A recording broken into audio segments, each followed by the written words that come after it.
আজও এখান দিয়ে যাওয়ার সময় একইভাবে উনি টার্ন নিচ্ছিলেন যেভাবে অন্যান্য সময় উনি নেন।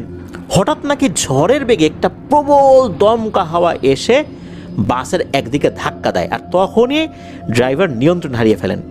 উনি সঙ্গে সঙ্গে লাফ দিয়ে বের হয়ে গেলেও গাড়িটা হেল্পারের পাশের দিকে হেলে যাওয়ার কারণে এই যে ভোলা যিনি হেল্পার, উনি গাড়ির নিচে চাপা পড়ে একদম পিষ্ট হয়ে যান।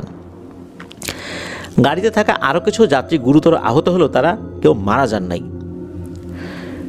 বড় জেঠু দুঃখ প্রকাশ করেন, কারণ এই ভোলাকে উনি আগে থেকেই চিনতেন, তার সাথে ভালো সম্পর্ক ছিল। এখন ওখানে তো উনি দেরিও করতে পারছেন না, কারণ ওনাকে ট্রেন ধরতে হবে। এরপর বড় জেঠু এজাজ ভাইয়ের বাবাকে নিয়ে উল্লাপাড়া স্টেশনে পৌঁছান। তারপর সেখানে তার এক পরিচিত বন্ধুর বাড়িতে সাইকেলটি রেখে ট্রেনে করে সিরাজগঞ্জ শহরে চলে যান। তার পরের দিন সিরাজগঞ্জ থেকে ফেরার পথে সাইকেল নিয়ে আসার সময় দেখতে পান অ্যাক্সিডেন্টের যেই প্লেসটা, যেখানে ওই বাসটা অ্যাক্সিডেন্ট করেছিল, সেখান থেকে প্রায় 500 মিটার দূরে ওই বাসটি রাখা আছে। মানুষজন অনেক কষ্টে সেটিকে সরিয়ে রেখেছিল।